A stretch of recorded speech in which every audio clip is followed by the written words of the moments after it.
welcome back to Ghouls Night In, the spooky chat show with your best ghoul friends. I'm Penny Snark. And I'm Midge Munster. And today, Penny, we are taking a trip back to what seems to be the land of cryptids. The good old state of West Virginia. I was just going to say, country roads, Country take me home to where the cryptids live. West Virginia. We're going to meet a different creature today that has gone by several names. The Braxton County Monster, Braxy sometimes, but most popularly the Flatwoods Monster is its name. What familiarity, if any, do you have with the Flatwoods Monster? I know the name, but I am not well versed with it, so I am looking forward to learning more. This one's a fave because it kind of does what the Nightcrawler does. It kind of falls into a mix of cryptid and alien territory, which is a place that I like to live. A fertile ground for podcasts. Yes, the fertile ground of West Virginia. There are quite a few similarities between this story and West Virginia's most popular resident, Mothman. But they do have some pretty distinct differences as well. So we're going to get into this and learn about the Flatwoods Monster. Hell yeah. These sightings actually predate Mothman. I know. He's not the OG. What? Nobody tell Mothman that we've got a predecessor here.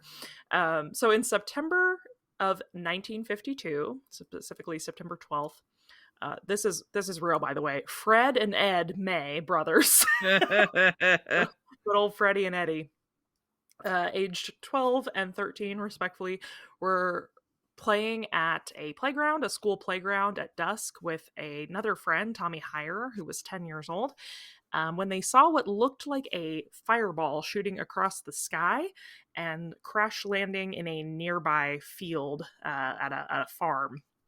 Yikes. Yeah. And they said it was pulsing like red. So it was somewhat fireball-y, but also kind of strobe-y. And they, of course, being young boys, wanted to go investigate and see what had happened. Sure.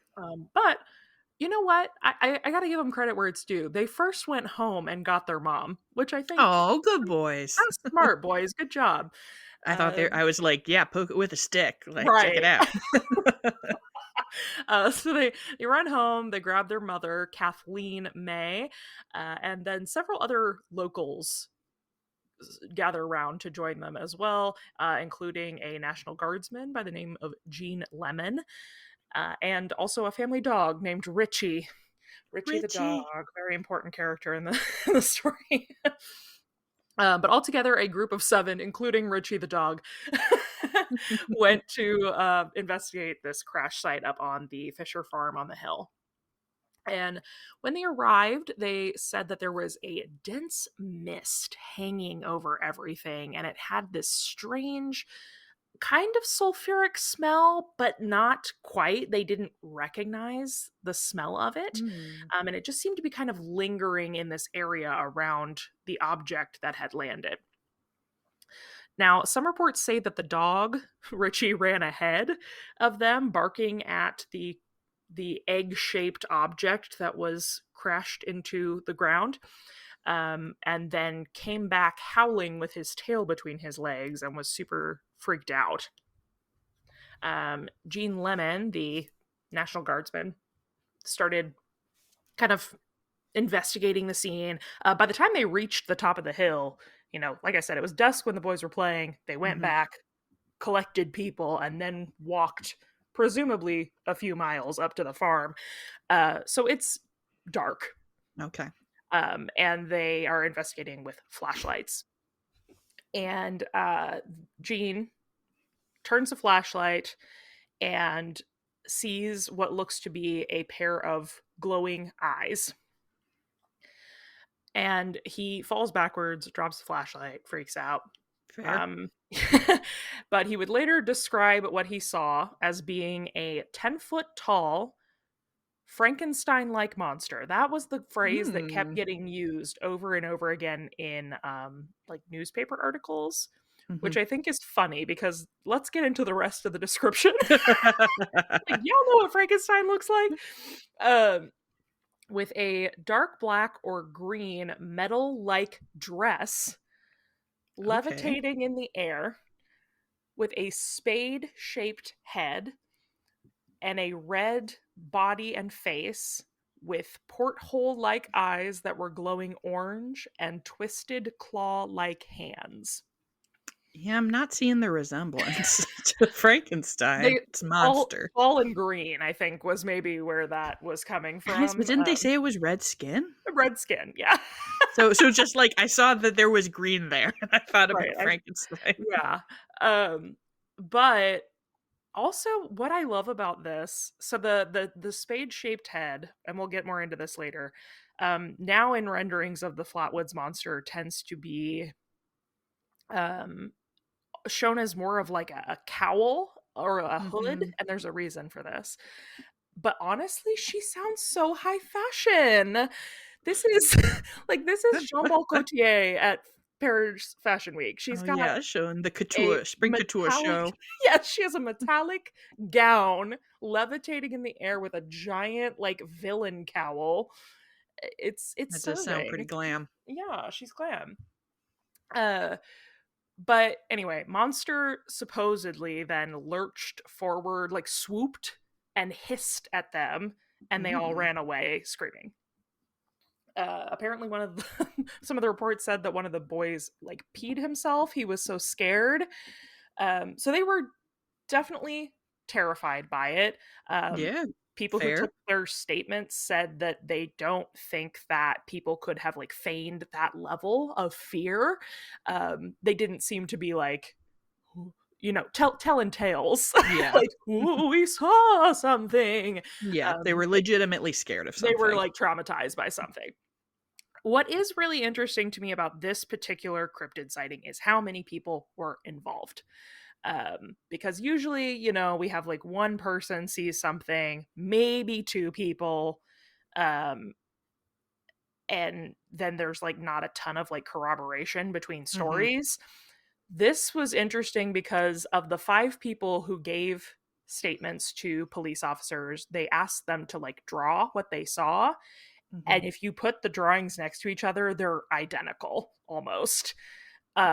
So that's an interesting thing we don't see a lot in these Yeah. sightings where like people, and it's such a specific thing, like this pointy, and it doesn't look like, you know, the typical alien drawing. Yeah. Like it's something really unique and weird, and they all seem to have seen the exact same thing. Uh We need to get Richie's statement. yeah, Richie, what did you see? What did you see, Richie? And I forgot to mention this before when they approached the object, because we have two separate things happening here. We have Mhm. some kind of flaming crash landed egg shaped object, and then we have the flat wood monster.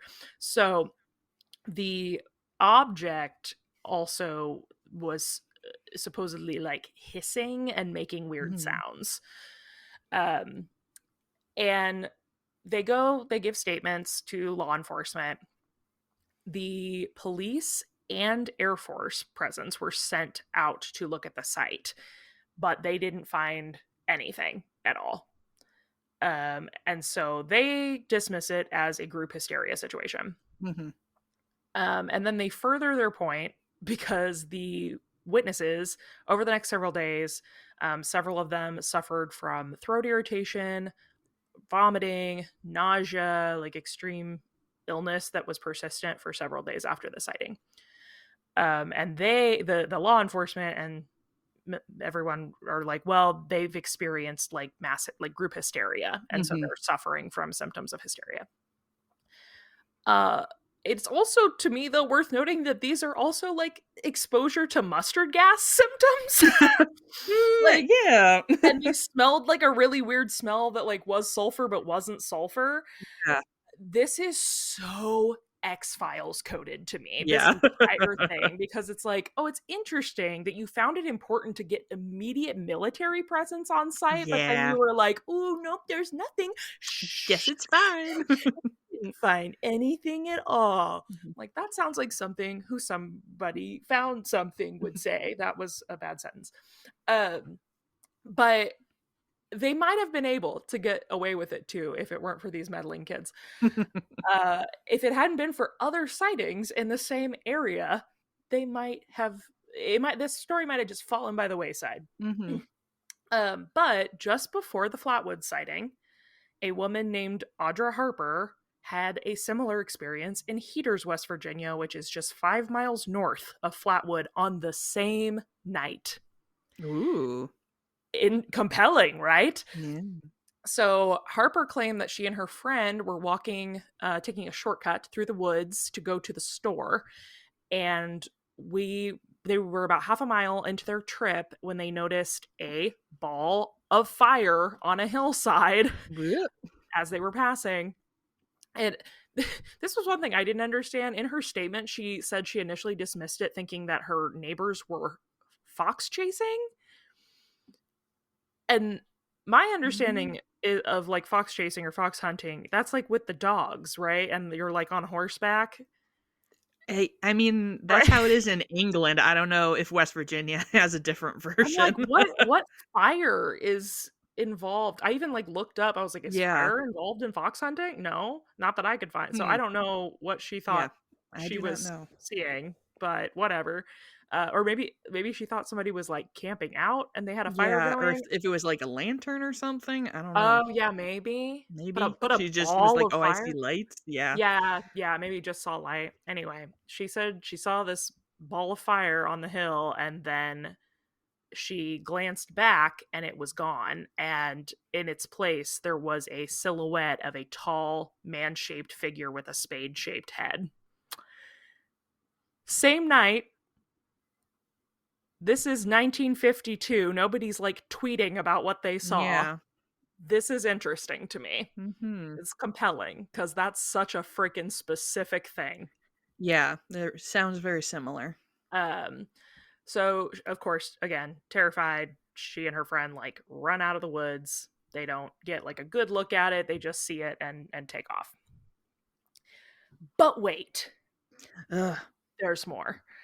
So then the day after the September 12th Flatwoods incident, another sighting appears in Strange Creek, which is about 20 miles south of Flatwoods. Good name. I know, right?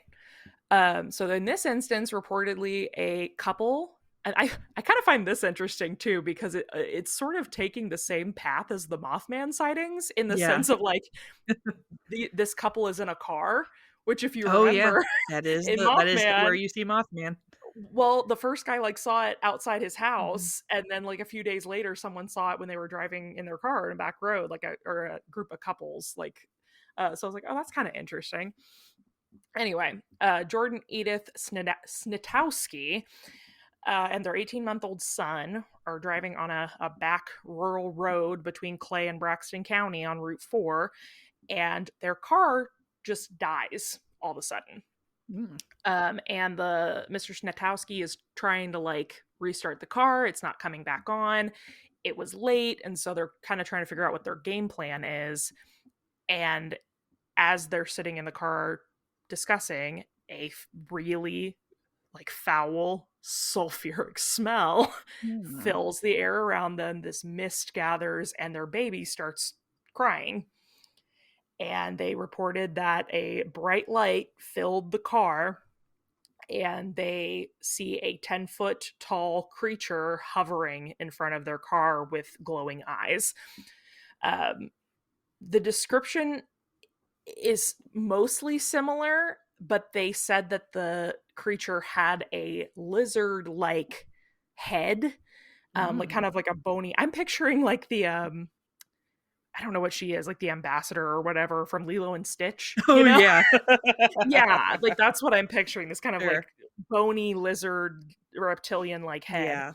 Yeah. Um But this is where we get the idea that possibly the spade-shaped object is more of like Is a a hood helmet. or a Yeah. cowl of some sort, and that when they this if this is the same thing, that when the Snatowskis saw it, it had removed its hood or whatever.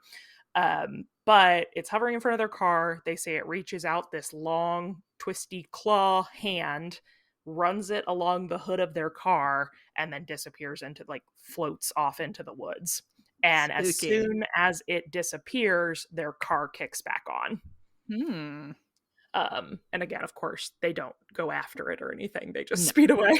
I mean, I certainly would not go after Nar, some nar. kind of floating monster that went Yeah, into the woods in the night. but they don't get like any better of a look at it. Yeah. Yeah. Uh, but yeah, so that's the sightings. Mhm. Again, what's just compelling to me about this is the trajectory that it moves in a line from north to Yeah. south as if the creature is traveling, and the specificity of the shapes of the body are really compelling to me. But for those of us who are skeptics in the room, what could this be? Hey. What is really, pertinent about what's happening with this time frame? Like I said, it's 1952.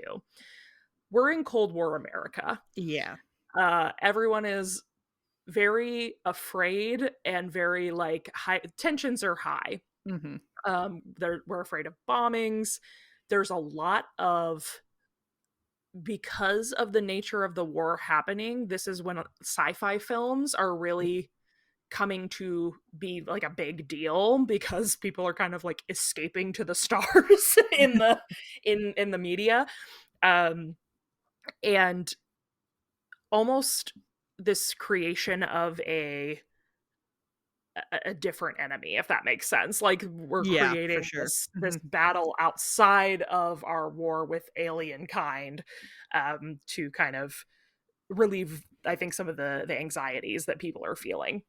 Yeah, This is like, I mean, very similar to the stuff that we've talked about with, like, how queer coded monsters, monster right? films, right? Yeah, Yeah, this allegorical, like, great battle happening between Earth and space when really it's happening on Earth. on Earth. Um, this is also just a few years after the Roswell incident. Mm, So aliens are on the brain. for sure. It's possible that people are, biased in that regard and creating something with their imaginations that is not true. However, it is interesting that this does not look like anything that aliens have been portrayed to look like, and everyone is having the same account. Um, but outside of just anxiety, uh, like most cryptids, it is most likely thought to be a what? Is it a Bird. bird? It's a bird. It's a bird. One thing about cryptids, they're going to be birds. It's a bird. Um, so yeah, the most commonplace theory is that this was a barn owl that people saw, because of That's kind a of real the fucked up owl. I it's I this I'm thing. gonna say, as a skeptic, that would be a pretty fucked up This owl. is I think it's like every time it's like the Mothman being a stork thing. I'm like, I know that fear can do wild things to the brain, right? Yeah. But like, let's not insult people's intelligence. I know what an owl looks like, and it doesn't look like it's wearing a metal dress. Right, it doesn't have a fabulous couture gown. um, though, I mean, I do kind of see like the glowing, the large, Sure, round, yeah. glowing eyes, the kind of heart-shaped face of a barn owl. Um, and they do have that stark white in the center of their face that if it caught like a glow just right might glow red or whatever, reflect the Mhm. light back.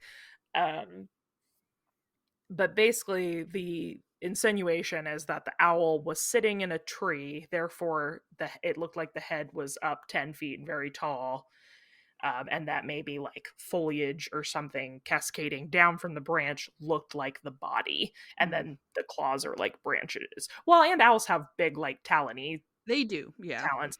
Um, and like the hissing and the swooping. I get where this is the most logical explanation. However, never have I ever seen an owl float in front of a car and run its talons across a hood and be wearing a metal dress at the same time. So, I don't think it's an owl, but that's what it's been written off as.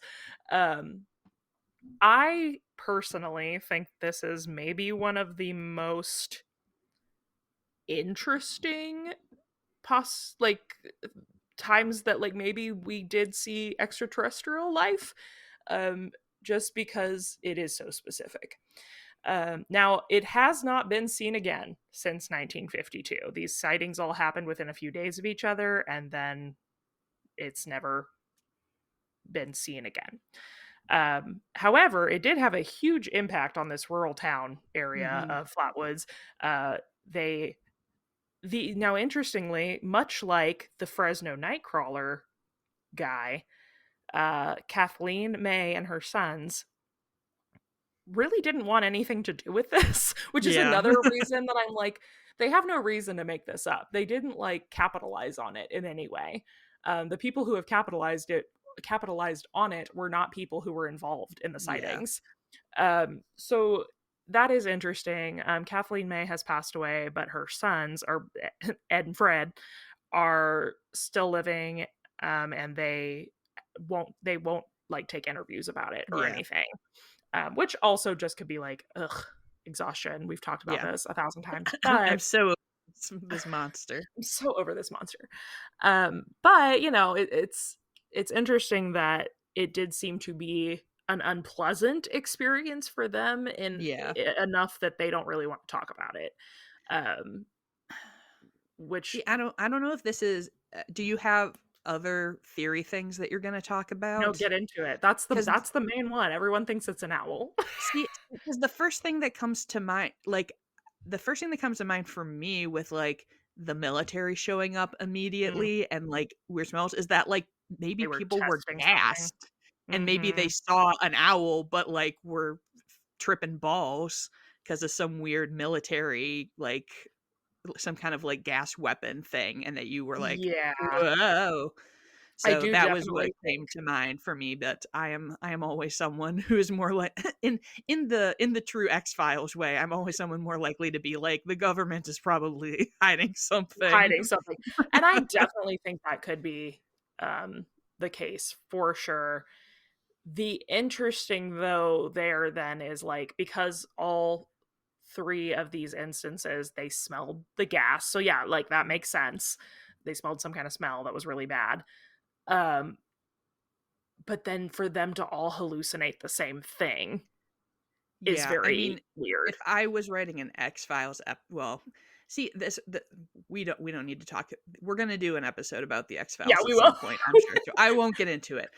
If I was this conspiracy person, I'm like, is this, like was there a person there who was, like, in some kind of Mm. gear Mhm, mhm. and I like so this.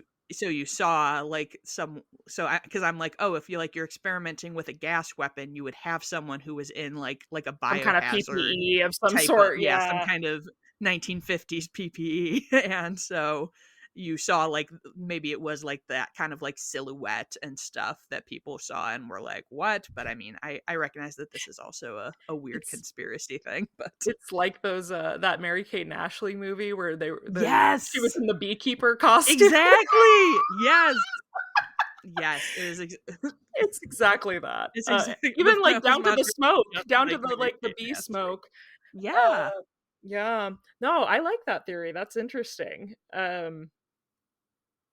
I definitely think something was afoot that wasn't just an owl. I Yeah, think the there's some fact kind that of there are shenanigans. yeah, the fact that there are multiple people on, like, the same time who are Uh-huh. seeing it because, like, in general, and, like, that you all have, like, kind of this shared cultural thing of, like, "Oh, we're all thinking about, like, aliens and, like, invaders and things like that," that it Mhm. might, like, make you visualize similar things if saw something in, like, a with that general silhouette.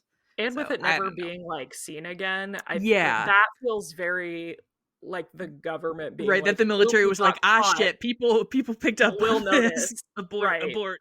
Yeah, like, make sure like I said, the thing that's most interesting to me too is how quickly there was military on site, Yeah. and I understand we're in a war, so it was an aerial like, they saw something fall from the Yeah. sky. I understand that, yeah, in theory, that requires military presence to be like, "Hey, were we bombed?" or, like, "Did a plane fall?" or, like, "What happened?"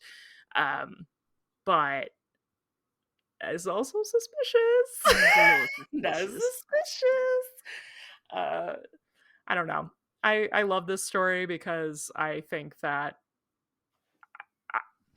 I think the government knows. I think we do have some kind of extraterrestrial situation happening here, and they know. So I like that this gives us something to ponder. Yes.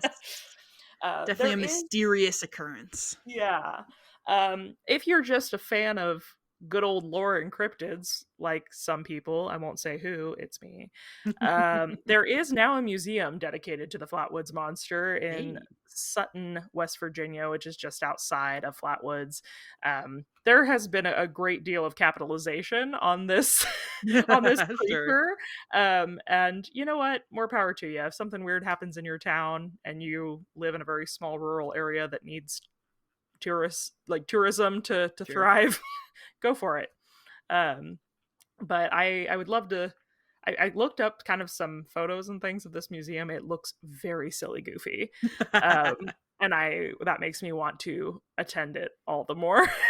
I feel like you need to do, like, the West Virginia cryptid crawl. I know. I've actually like thought about it really hard because I believe also there's a Bigfoot museum in the West Virginia Ooh. region also, if I'm not mistaken. So I'm like, I think we go to Mothman Palooza or whatever it's called. Yes. Do the Flatwoods Museum, do the Sasquatch Museum, just really go all out. There you go. Uh, but that's the Flatwoods monster. It's interesting. If you are from West Virginia and you grew up around this lore, I would love to hear more about your thoughts. I think Penny may have solved it. I think your theory is the most interesting that I've heard, and I don't feel like anyone's saying that, and I feel like they should be. So spread the Ghouls Night In propaganda Yes. of the Blame government the did government and the military. Boo. it. Well, thank you all so much for listening. If you enjoy our podcast and you want to hear more about crazy cryptids and government conspiracies, uh, you can always leave us a review wherever you listen, if it'll let you. And if not, you can always send us a DM on Instagram, which I believe is what Penny has to share with us today. I sure do, Midge. This review is from Miss Wolf Kitten on Instagram and is entitled Cool Ghoul Book Report. All right, get ready, Midge. I'm ready. Picture this. You're 17, bored with the world, and only into things your gang of weirdos likes. In this case, all things creepy, kooky, glamorous, and spooky. Now imagine one of the coolest ghouls in the gang was assigned a presentation, a book report, if you will, on any topic she fancies. And she's sharing it with you at the Theater Geeks lunch table or the coffee house you all hang out at in the evening. That, my friends, is Ghouls Night In. Even better, they do a new topic every week. Can't wait that long? No need to worry. They've been doing this a while, so there's lots of back episodes to tide you over until this week's report gets filed. You'll laugh, you'll be appalled, you'll laugh at what appalled you. Do a favor, give them a goog, and tune in every week for the swingingest chat show around. That is the single best review we've ever Yes, received. that's why I know. I was telling Midge, I was like, I have a review I really want to read today. I was absolutely delighted by this That review, like so thank you so much, that both Miss like Wolf. made me happy and emotional simultaneously. Right? Oh my gosh, I was like, we are all sitting at our cool theater geeks table talking about weird stuff. I don't know if I've ever brought this up on the podcast before, but like one of the things that should have tipped my parents off to the fact that I was not mentally like everyone else as a child is that I used to write book reports for fun. Have we talked about this? Like, I don't know if you talked about on the show. I think I remember you telling me this. yeah, like not even book reports. Like we went to Fantastic Caverns when I was a kid, which Mhm. if you're not from Missouri, that's like a big deal here. There's silly little caves you can ride a little train through and they tell you about caves. Um, and I wrote for fun a full report about caves and presented it to my parents. And then when Lilo and Stitch came out on DVD, they had like a bonus feature that took you around the islands of Hawaii Oh, yeah. and taught you about each individual island. And I wrote a report for fun about Hawaii, and again made my parents sit and listen to my report. So this is what that became. This podcast, Yep. Yep. this I'm thinking this this is that. podcast is what that weird hyperfixation became. And so I appreciate that it resonates with people that way, because Yes. it's always more fun to talk about weird crap you like when you have somebody to listen to it. Right. And someone who's maybe more enthusiastic than People who actually your want parents who are being held want hostage to by listen you. to. I Well, I definitely relate to that. yeah, even though mom and dad are still out here listening to the podcast, even though they don't Yes. necessarily get it all the time. So thanks, mom and dad. Oh, well, that was lovely. Yes, if you'd like to send us your own review via Instagram DM or just follow along with what's happening here on the podcast, you can find us over there at Ghouls Night in Pod. And if you're looking for me, I am all over the web at Midge Munster. And you can find me at Penny Snark. And until next time. Good